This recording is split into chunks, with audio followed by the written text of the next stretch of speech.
거룩하고 새로운 상상이라는 시리즈로 말씀을 쭉 전해오고 있는데요.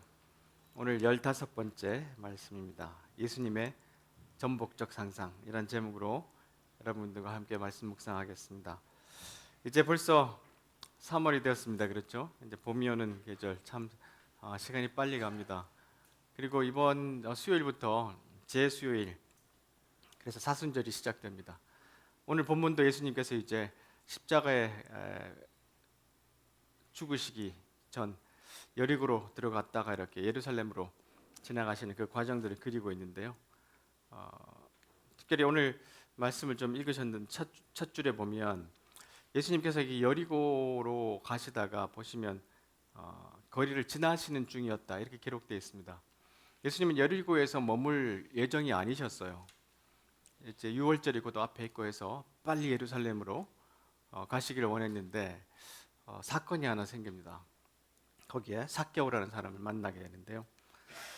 이런 이제 지리적인 뭐 이렇게 배경을 좀 보면 이쪽에 이제 여리고라고 이제 좀 평지가 있고요.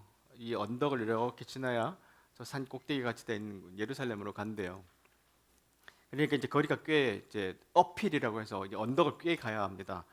그렇게 이제 예수님은 서둘러 이제 제자들과 함께 이 여리고 길을 빠져나가시는 중이셨던 것 같아요.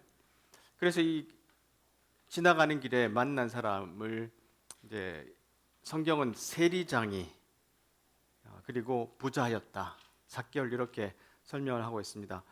우리가 이 세리장이를 이해할 때 조금 더 배경들을 좀 알아야 이 예수님께서 오늘 이 마을에 사신 일들을 우리가 좀 더 쉽게 좀 해석할 수 있는데요. 이 로마는 속주 이렇게 점령한 지역에서 세금을 걷어서 이제 운영을 하잖아요. 근데 세금을 거두려면 시스템이 필요했어요. 근데 로마가 가지고 있는 충분한 어떤 사람들이 있어서 세금을 걷어올 수 없기 때문에 이런 시스템을 개발했는데요. 파밍 시스템이라고 그걸 이제 조세 청부제라고 했습니다. 로마 공화정의 조세 체제라는 책에 보면 보세요. 로마는 제국을 유지하기 위해서 아주 큰 나라였잖아요. 그래서 속주민들에게 세금을 부과하고 이를 바탕으로 속주의 치안과 행정 나아가 제국의 방위, 군인들을 이제 유지했죠. 로마는 비교적 적은 수의 관료로 이 넓은 제국을 통치하기 원해서 일찍부터 이 조세, 세금을 거두는 이제 청부업자들을 고용했어요. 그리고 이들이 이제 실질적으로 이제 많은 로마의 일들을 대변하기도 했는데 총독도 이들이 없이는 이 속주들, 이 점령지들을 관리할 수 없었어요. 그런데 이게 참 좋은 시스템이기도 했지만 로마가 결국 망하게 하는 아주 어려운 또 시스템이기도 했었어요. 그러니까 왜냐하면 이들이 과세를 할 때 얼마나 많은 돈을 걷어가는지 이게 컨트롤이 안 되는 상황들이 계속 생기기 때문에 그랬어요. 자세히 보면 어떻게 이제 로마의 그 세금 시스템이 되어 있었냐면 첫 번째로는 이제 원로원이라고 해서 가장 이제 로마를 다스리는 그런 제일 최상의 그룹들이죠. 이들이 이제 속주 총독들에게 입찰을 준다고 합니다. 세금을 얼마 거둬라 할 때 이만큼 하는 게 아니라 서로 입찰을 해가지고 나는 100억 거둘 수 있습니다 하면 어떤 사람은 나는 110억 거둘게요. 그러면 너 110억 거두는 사람 네가 이번에 이 속주의 세금제도 네가 맡아. 근데 거기에 이제 푸블리칸이라고 하는 이제 중간 계층이 있어요. 이들이 기사기도 하고 상업적으로 아주 강한 돈이 많은 사람들. 이 사람들이 실제적으로 이 조세 계약 입찰을 했었는데 어떻게 이제 직접 운영을 하냐면 이 속주마다 세리들, 돈 거두는 사람들, 징세인들을 고용을 합니다. 오늘 이제 이 본문에 나타난 삭개오 같은 사람들을 고용해가지고 그 사람들과 함께 일을 하는데 이제 이 폭리의 문제가 생겼어요. 왜냐하면 내가 110억은 로마에 갖다 주지만 그 다음 얼마를 거두는지는 로마가 간섭을 안 해요. 그러니까 내가 한 200억 거둘 수도 있는 거예요. 오늘도 보니까 이 삭개오가 부자라고 딱 이렇게 명칭이 이렇게 뒤에 서술이 돼 있잖아요. 그 이유가 뭐냐면 아마 이 돈을 거두는 과정 가운데 많은 돈을 좀 착복하기도 하고 또 과세를 많이 했던 그 연유기도 했던 것 같아요.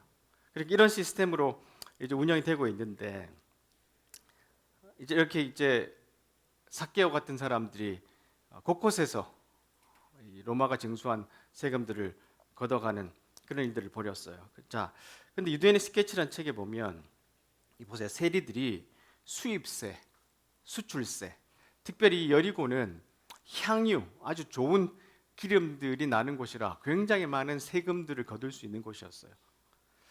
자, 교량 통행세, 도로 요금, 도시 세대들을 징수하는데 온순한 주민이나 농민, 상인, 제조업자들이 늘 세리들의 횡포에 시달려야 했어요. 여행자나 무역상, 행상인들은 길 가다가 만나는 다리마다 거기에 딱 세리들이 서가지고 다리 건너갈 때 세금을 뜯는 거예요. 짐을 모두 내려 안에 든 것을 꺼내 샅샅이 검색했고 편지까지도 열어보이게 했어요. 이 세리들의 오만함을 참아내고 또 토지에서 얻은 수익이나 수입, 상품 가치 등을 제 마음대로 정하는 그들의 부당한 처사를 감수하는 일은 이 동양 사람들의 인내심만 가지고는 어림없었을 것이다. 그들에게 항의하는 일이 비록 법으로는 허용되었다 해도 전혀 소용이 없었던 이유가 뭐냐면 재판관들이 다 그들에게 뇌물을 먹고 있었어요. 그러니까 뭐 얼마나 많은 돈들을 그리고 이렇게 귀찮게 하고 어렵게 하는 사람들이었겠어요. 그러니까 사람들이 이 사람을 굉장히 싫어했겠죠. 자, 오늘 본문에서 자, 우리가 좀 배울 것은 좋은 놈, 나쁜 놈, 이상한 놈. 이런 영화가 있었잖아요. 실제로 이 삭개오라는 사람, 나쁜 놈. 사람들이 그렇게 생각했죠. 정말로 나쁜 사람의 역할을 계속 해왔던 것 같아요. 세리장이니까. 세리가 아니고 세리장이에요. 그 세리들을 모아서 이제 그 세금을 걷어오게 하는 사람일 뿐만 아니라 직접 로마와 직접 거래하는 사람이에요. 그러니까 굉장히 많은 미움을 받았겠죠. 자, 이토록 친밀한 배신자라는 책에 보면 이런 사람들을 좀 이렇게 설명해요. 많은 정신건강 전문가들은 양심이 거의 또는 전혀 없는 상태를 반사회적 인격장애, 다른 말로 하면 소시오패스라고 말합니다. 교정이 불가능한 이런 성격적 결함은 전체 인구수의 4%, 25명 중에 1명 정도가 있대요. 소시오패스, 양치기계, 전사 아니면 영웅, 이름이 뭐가 됐던 간에 그들은 거기에 있고 분명 소수에 불과하지만 보세요. 위험한 시기가 되면 국가는 그들을 절실하게 필요로 한다. 사실 이 유대 나라에서 이렇게 미움을 받고 사람들이 죄인 취급하고 따돌림 당하고 이런 일들을 자신있게 하려고 하는 사람들이 이렇게 많지는 않겠죠. 그래도 25명 중에 1명은 늘 있어 왔어요. 일제시대도 그랬잖아요. 그렇죠? 어디든지 항상 이런 사람들이 존재하기 때문에 국가는 이 로마 같은 나라도 이들을 정확하게 찾아내는 거예요. 그럼 이 사람들이 세리가 되기도 하고 요즘 우리나라도 그렇죠. 이 소시오패스들이 국가가 필요할 때 갑자기 지금 온 나라에 지금 설치고 다니잖아요. 25명 중에 1명이 있다는 거예요. 생각해보니까 또 그렇게 많은 수는 아닌데 라는 생각이 들기도 합니다. 이어서 이제 마사 스튜어트가 계속 설명하기를 아무튼 양심 없는 사람들은 자신의 삶의 방식이 보통 사람들의 방식보다 더 우월하다고 생각하는 경향이 있대요. 야, 너희들을 그렇게 양심대로 살지만 나 봐봐. 로마와 잘 먹고 잘 살잖아. 이렇게 부자가 됐잖아. 이런 생각을 할 수 있다는 거죠. 그리고 다른 사람들은 세상 물정을 모르는 멍청이, 우스꽝스러운 도덕관념만 있다고 말한다. 또 이익이 될 게 틀림없는데도 왜 사람들이 타인을 조종하는 방식을 절대 선택하지 않으려는 하는지 그 이유를 모르겠다. 왜 이걸 다른 사람들은 안 하지? 이런 식으로 생각한다는 거예요. 혹은 다른 사람도 전부 자신처럼 부도덕하긴 매 한 가지지만 공허한 양심을 따른다며 솔직하게 행동하지 않을 거라는 가설을 신봉하기도 해요. 다른 사람들도 다 그래. 그렇지만 행동만 안 할 뿐이야. 이 가설에 바탕을 둔다면 세상에서 유일하게 솔직하고 정직한 사람은 자기밖에 없다. 이런 생각을 한대요. 그야말로 가짜들의 사회에 존재하는 진짜 인생입니다. 자, 이런 이제 양심 없는 사람 아니면 소시오패스 아니면 어땠든지 간에 자기 양심을 팔고 이 부자가 되는 것에만 혈안이 돼서 좀 사람들의 어려움들을 돌아보지 않는 사람들, 이런 사람들이 있는데 조금 더 이 사람이 쓴 이야기를 조금 지금 시대에 좀 적용을 하는 거 하나 더 소개하면, 국제 집단 긴장 저널 (International Journal of Group Tensions) 이런 책이 저널이 있나 봐요. 여기 창간인이 이렇게 이야기했대요. 일반적으로 공격 성향의 소시오패스가 대중을 대상으로 거의 최면술에 가까워 불가사의한 지배력을 행사할 때 인간의 잔인함이 증가한다. 그러니까 이 소시오패스 같은 사람들이 막 엄청난 힘을 가지고 있을 때, 어떤 권력이나 종교적인 힘을 가지고 있을 때 인간이 점점 잔인하게 된다는 거예요. 역사는 지도자, 예언자, 구원자, 영적 지도자, 독재자를 비롯해 용케 지지를 얻은 과대망상의 소시오패스들로 가득하대요. 이들이 자꾸 다른 사람들의 폭력을 부추겨요. 주위에 있는 이런 비슷한 사람들을, 아까 보셨죠? 4% 정도 되는 사람들을 이용해서 자꾸 폭력적인 일들을 부추기는 거예요. 지금 우리나라 현상입니다. 정상적인 사람들을 자신의 목적으로 끌어들일 때 그런 구원자들은 보통 다 같이 인류를 더욱 발전시키는 훌륭한 사람이 되고자 호소해요. 자기가 더 좋은 일을 하고 있다고 사람들에게 주장을 하죠. 음흉하게도 자신이 만든 공격적인 계획을 따르면 그렇게 될 수 있다고 주장해요.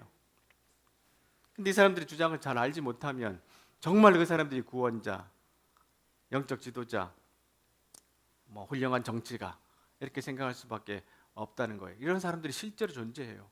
근데 자, 좋은 놈, 나쁜 놈, 이상한 놈, 자, 우리가 그 속에 하나 속할 거 아니에요, 그렇죠?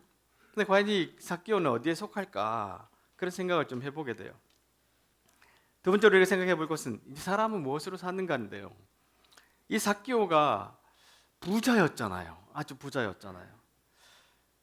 자, 그리고 그 사람을 이제 좀 또 설명하는 것이 키가 작은 사람이라고 설명을 합니다. 그가 이제 예수님을 보려고 뽕나무에 올라갔다는 이야기가 오늘 본문에 기록되어 있잖아요. 그 이유가 사람들 사이에 있으면 예수님을 볼 수가 없으니까. 조사를 해보니까 그때 유대인의 평균 나이가 한 160 정도. 로마 시대는 로마 사람들은 좀 잘 먹어서 컸나 봐요. 168 정도.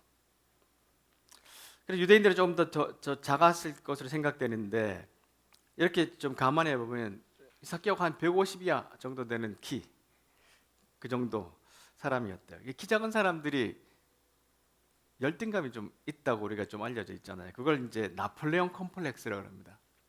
알려지기를 나폴레옹이 키가 작았다. 근데 실제로는 프랑스의 평균 키 정도 됐대요.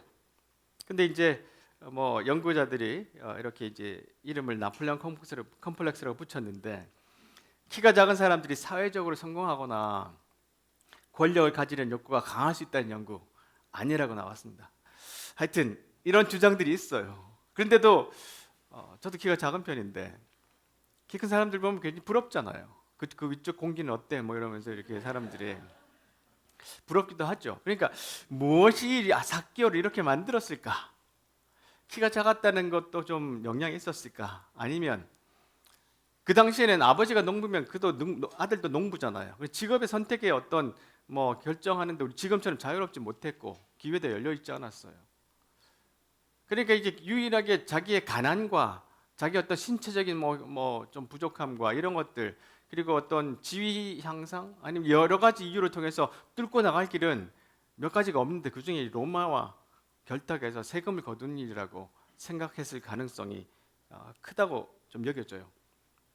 그러니까 이런 이제 배경하에서 삭개오는 세리장에까지 오릅니다. 얼마나 열심히 일을 했고 또 자기 일에 최선을 다했을까, 그런 생각이 좀 들죠. 이 삭개오는 돈을 위해서 살았어요. 자기 목표는 그거였어요. 자, 그런 과정 가운데 이제 이런 사람들 되게 미움을 많이 받았거든요. 자, 그런데 예수님은 그를 어떻게 보셨을까? 보면 이제 그곳에 이르러, 그곳이 어디냐면 이제 여리고를 빠져나가시는 길이에요. 이 뽕나무는 바깥에 심겨져 있대요. 마을 바깥에. 이 삭개오는 도저히 그 사람들에게 아마 사람들 속에 있지 못했을 거예요. 키가 작아서도 있지만 자기를 사람들이 너무 미워하니까 그 속에 있다가는 봉변을 당할 수도 있어요. 열심당원 같은 사람들은 이런 사람들을 죽이려고 칼을 품고 있었거든요. 그러니까 거기에서 피해 있어서 이제 마을 어귀에서 좀 이렇게 뽕나무 위에 올라가 있는데 예수님이 그를 쳐다보면서 삭개오야 그렇게 부릅니다. 예수님이 삭개오 이름을 어떻게 알았을까요? 예수님이니까 모든 사람이 일을 다 하셨겠지. 그럴 수도 있지만 주위의 사람들이 다 그랬어요. 저놈 삭개오예요. 저놈 삭개오. 저 나무 위에 올라가 있는 나쁜 놈. 막 분노가 있던 사람들이 막 외쳤을 거예요. 그러니까 예수님이 지나가셔서 그걸 보셨겠죠. 그리고 난 다음에 예수님이 삭개오야 어서 내려오너라. 보세요. 그 다음 무슨 말씀하셨죠? 지금 여리고를 빠져나가시는 길인데 사람들이 붙잡아도 예수님이 지금 예루살렘으로 나가시는 길인데 하시는 말씀이 삭개오 집에 머물겠다고 하신 거예요. 그러니까 사람들이 화가 났습니다. 수근수근대면서 저 사람이라 그래요. 저 사람이 죄인의 집에 묵으러 들어간다. 자, 보세요. 그 마을 사람들은 당연히 예수님께서 그 전에 이제 맹인에게 했던 것처럼 억압받는 자기들, 이 삭개오에게 자기들을 억압받잖아요. 자기들을 도와주시고 삭개오에게는 이렇게 야단 좀 쳐주셨을 것을 기대했을 거예요. 삭개오 이 나쁜 놈이야, 부역자야. 네가 이 착한 사람들을 억압하는 놈이구나. 나는 네 병포에 피를 빨아들여 제국주의자들에게 갖다 바쳤다.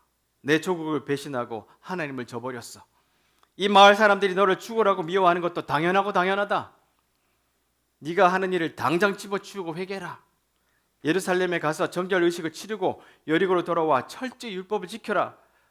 내 말대로 다 하겠다면 다음에 내가 여리고를 지나갈 때 새로워지고 정결해진 내 집에 들어가 너를 치하마. 사람들이 이렇게 예수님이 막 삭개오에게 야단치 주셨으면 하는 바람이 있었는데 그러지 않고 예수님이 그 집에 가서 머무시겠다고 말씀하시는 거예요. 이것은 사람들이 굉장히 좀 충격적인 그런 선언이셨죠. 자, 그래서 그 집에 가서 예수님께서 막 죄인들과 함께 식사를 하는 그런 일들이 벌어졌습니다. 이 장면은 삭개오의 집에서 이렇게 펼쳐지는데 군중들이 이렇게 말합니다. 저 사람이 죄인의 집에서 묵으려고 들어갔네. 여기서 묵는다는 말은 그 숙소를 찾아서 들어갔다는 거 하는 말이래요. 그래서 이 삭개오의 집은 정결하지 않은 집인데, 왜냐하면 죄인의 집이잖아요. 이 사람은 로마 사람들과 늘 접촉하는 사람이에요. 이 죄인의 집에 들어가는데 예수님께서 만약에 삭개오가 내어놓는 의자에 앉으시면, 아니면 손님 침상에 주무시면, 그가 내놓는 음식을 먹으면 그거는 부정하게 되는 일이에요.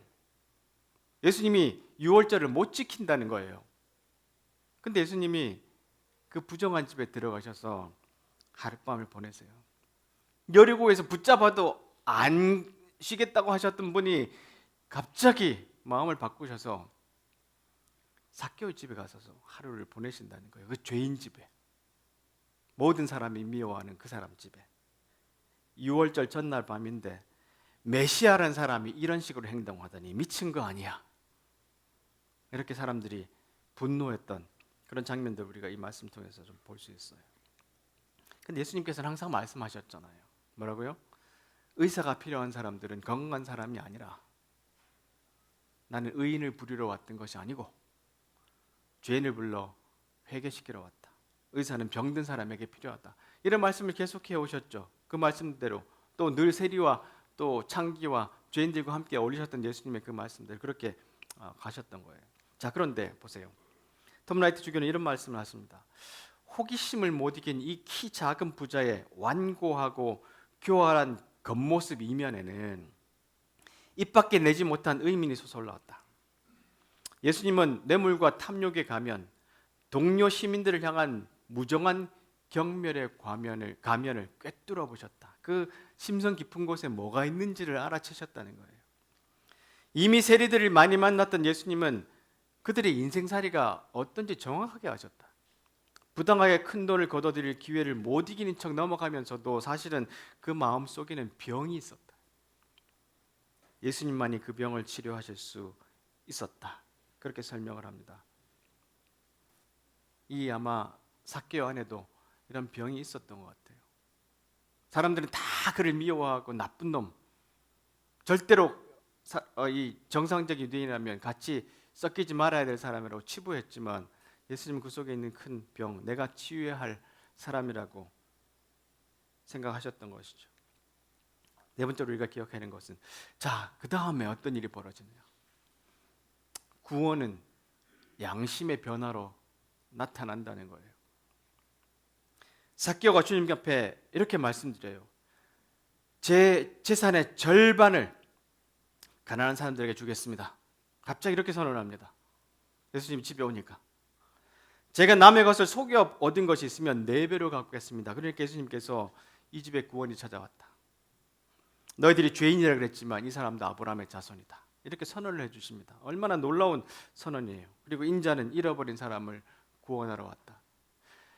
과연 이 예수님께서 삭개오 집에 오신 다음에 삭개오 안에 어떤 변화가 일어났기에 예수님께서 이런 선언을 하셨을까요?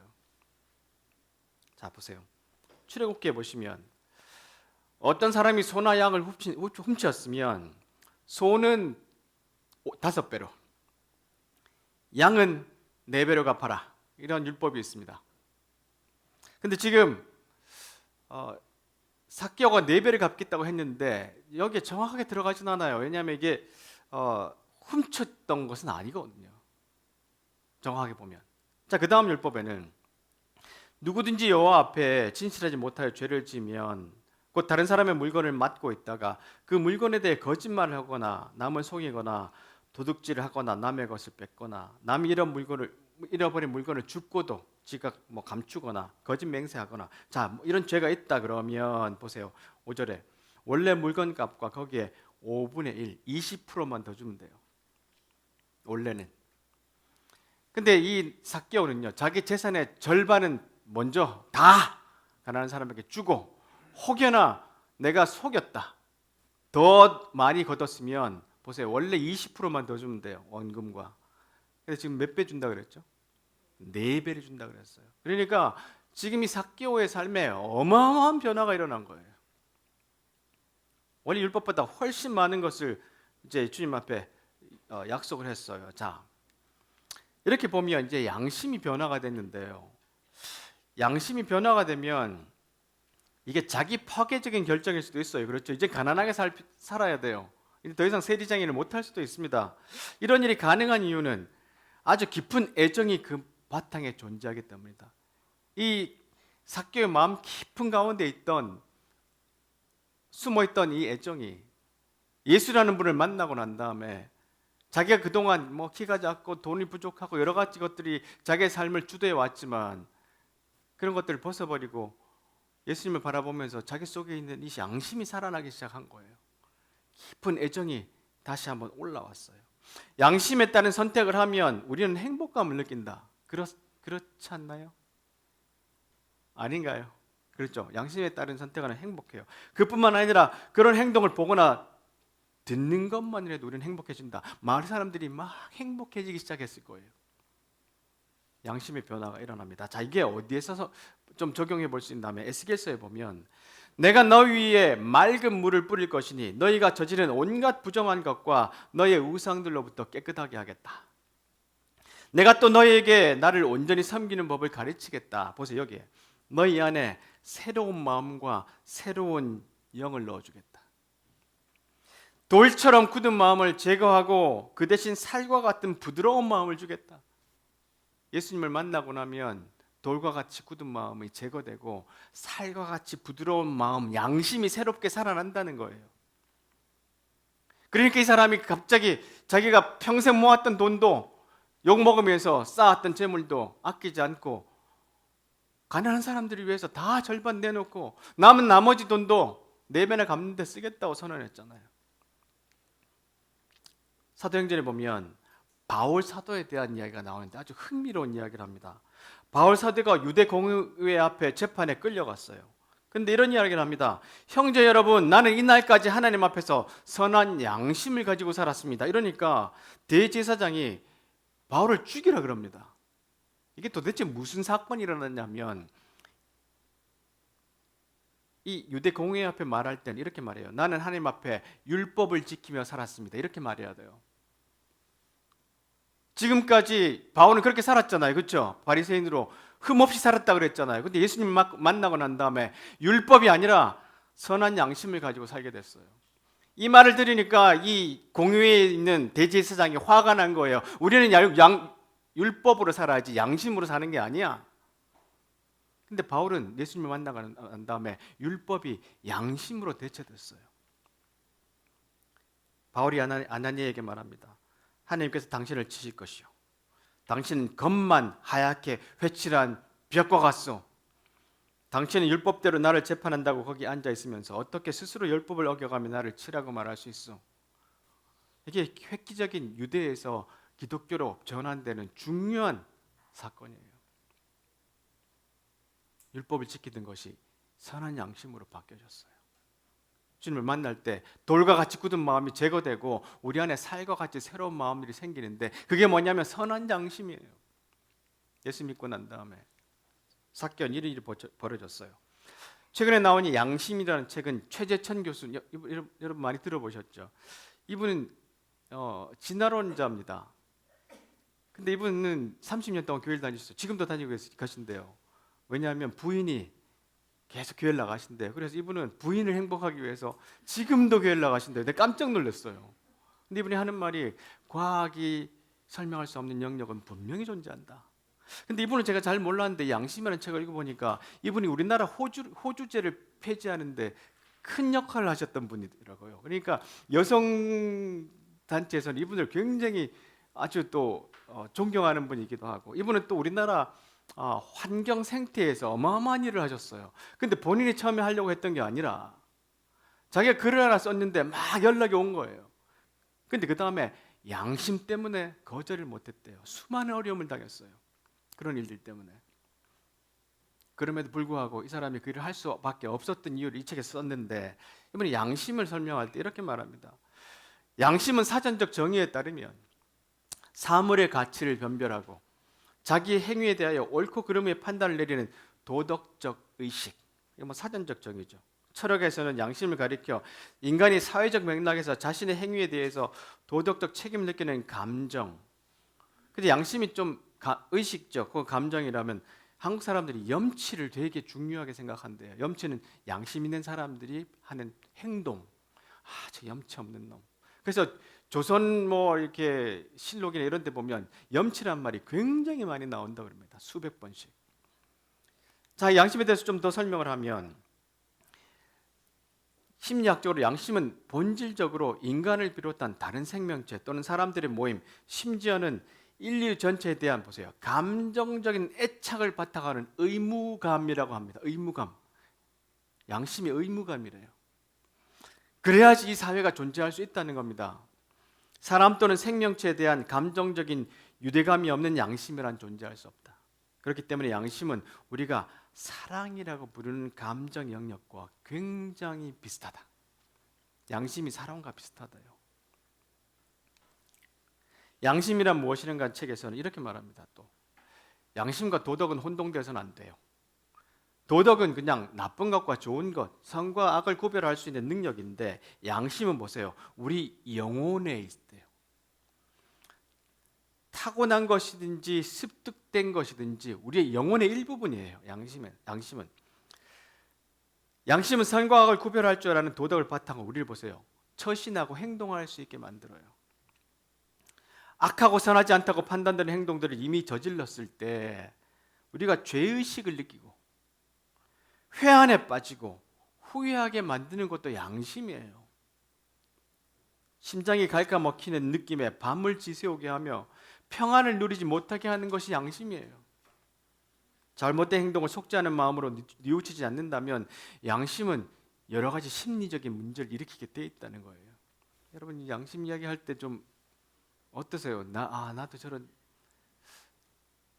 양심들이 있습니까? 요즘 점점점 이 시대가 양심이 없는 시대로 변하기 때문에 양심이란 말을 들어보는 것이 아마 아주 오랜만일 수도 있어요. 과연 나는 양심이 있는 사람인가? 특별히 구원받은 사람들이 이 양심이 회복되는 경험들을 가지고 살아가는가? 보세요. 누가복음에 벌써 예수님이 이런 이야기를 하셨단 말이죠. 이 사귀 이야기하기 전에 바로 전장에서 자기가 의롭다고 생각하고 하는 다른 사람을 멸시하는 사람이 있어서 예수님 비유를 말씀하시는데, 하나는 바리새인, 하나는 세리야인데 두 사람이 기도하는데 보세요. 바리새파 사람은 하나님, 저는 다른 사람, 즉 사기꾼, 죄인, 간음을 행하는 자와 같지 않고 이 세리와 같지 않은 것에 대해서 감사드립니다. 저는 일주일에 2번씩 금식하며 모든 것에 11조를 바칩니다. 이게 바로 아까 바울 앞에서 이야기했던 그 율법이잖아요. 근데 보세요. 그 다음 세리는요, 양심이 있어요. 멀리 서서 감히 눈을 들어 하늘도 못 보고 가슴을 치면서 말해요. 아무 말도 못해요. 하나님, 이 죄인을 불쌍히 여겨주십시오. 내가 뭐 잘했다는 게 아무것도 내세울 게 없잖아요. 한마디, 하나님, 이 죄인을 불쌍히 여겨주십시오. 이게 율법과 양심의 차이예요. 근데 이 양심이 죽어있는 많은 사람들이 우리 주님을 만날 때 살과 같이 새로운 마음으로, 돌과 같이 굳은 마음이 새로운 마음으로 바뀐다는 경험을 하는데, 히브리서나 디모데서 성경 안에, 이런 신약 안에 또 이런 말씀이 많습니다. 우리의 죄악된 양심으로부터 마음을 깨끗이 씻고 맑은 물로 몸을 씻었으므로 확신의 참 믿음과 참된 마음으로 하나님께 나아가자.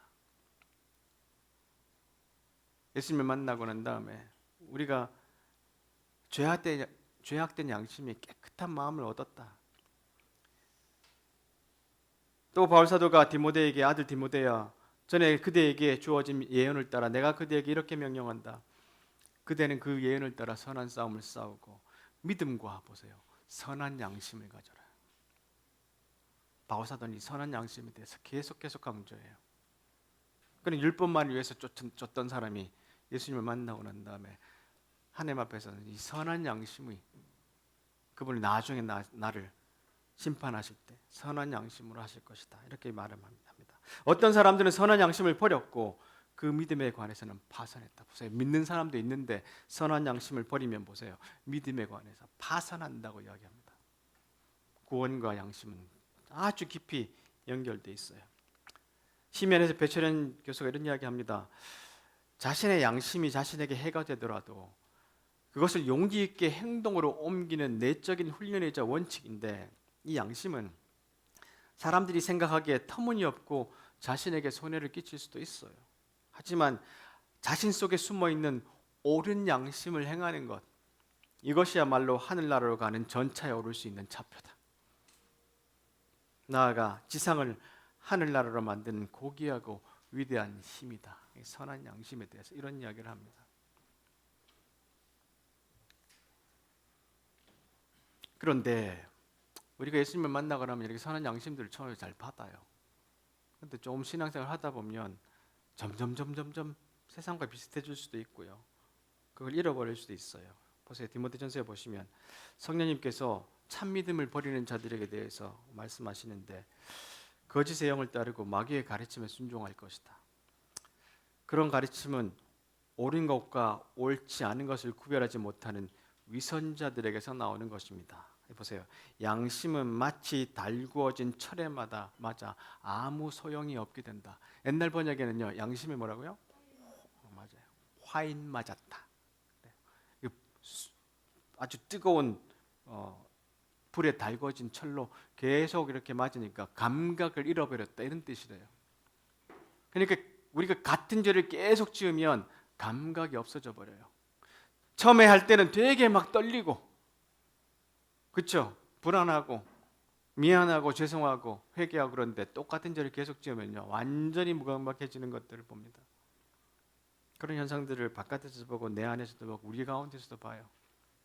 우리가 항상 조심해야 되는 일들이 여기에 있습니다. 자, 그래서 사람의 향기에서 조윤재 씨가 이런 이야기합니다. 나의 본성의 선함을 믿고 그 선함을 따르기 위해 노력하고 보세요. 잠시 선함을 잃어버렸을 때는 즉시 깨닫는 것이 중요하다.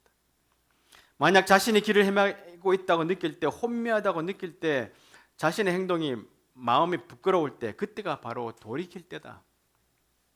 잠시 멈춰서서 자신을 성찰하고 흔들리는 자신을 바로 세우고 무너져가는 나의 인격과 가치관을 바로 세워야 된다. 나의 삶은 내가 가진 지위나 부가 아니라, 세리장이나 부자가 아니라 내가 삶에서 추구하는 것과 내가 삶에서 반드시 이루고자 하는 목적으로 결정된다. 바로 나의 가치관과 나의 삶의 소명이다. 이제 말씀을 맺겠습니다. 그리스도인 미덕에서 텀나이트 주교가, 자, 우리의 목표가 뭔가?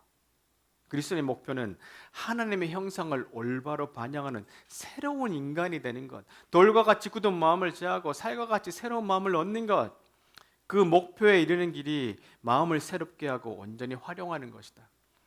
이어서 습득해야 할 새로운 습관과 피해야 할 옛 습관 및 실천 목록이 뒤따라오는데, 이 목록은요, 율법, 규율이 아니라 마음과 생각의 습관, 궁극적인 장래와 거기에 이르는 길에 관해 기독교적으로 생각하는 법을 배우는 방식들이다. 날마다 부활하는 것이 바로 그 길이다. 우리가 예수님을 믿으면서도 점점점 세상에 살다 보니까 때가 끼입니다. 그렇죠?